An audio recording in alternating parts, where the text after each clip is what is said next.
Un livre à 4 mains, c'est assez rare pour être signalé, surtout quand les auteurs forment un couple qui dynamite la littérature française. Capucine et Simon Johannin publient Nino dans la nuit, un récit fulgurant qui célèbre l'énergie et la hargne d'une jeunesse précoce, noctambule et flamboyante.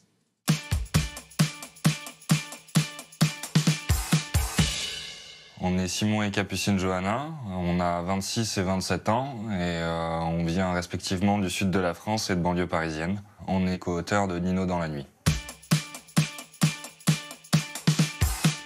On s'est d'abord rencontré avec Capucine en université, en fac de cinéma à Montpellier. Donc qu'on a déserté très rapidement tous les deux, mais ça nous a permis de comprendre qu'on voulait tous les deux vraiment faire de la narration et raconter des histoires.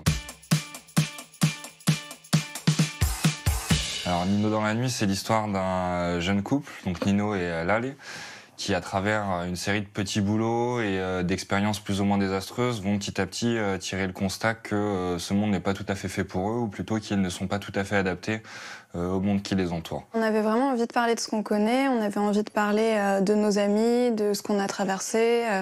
On avait envie de montrer une certaine jeunesse qui est assez invisibilisée, une jeunesse qui est très précaire.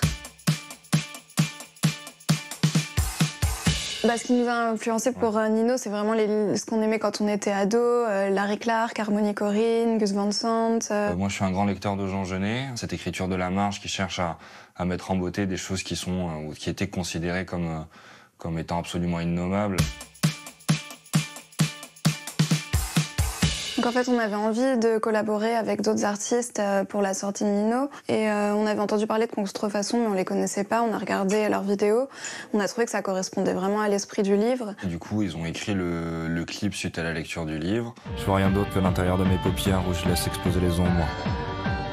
Et je souris comme un abruti, si content d'être vraiment défoncé. L'idée, c'est aussi un petit peu d'innover sur les moyens de communication autour de la littérature. Être à la tête d'une maison de production qui nous permettrait de travailler avec nos amis sur des projets qui nous tiennent à cœur, ça serait pas mal.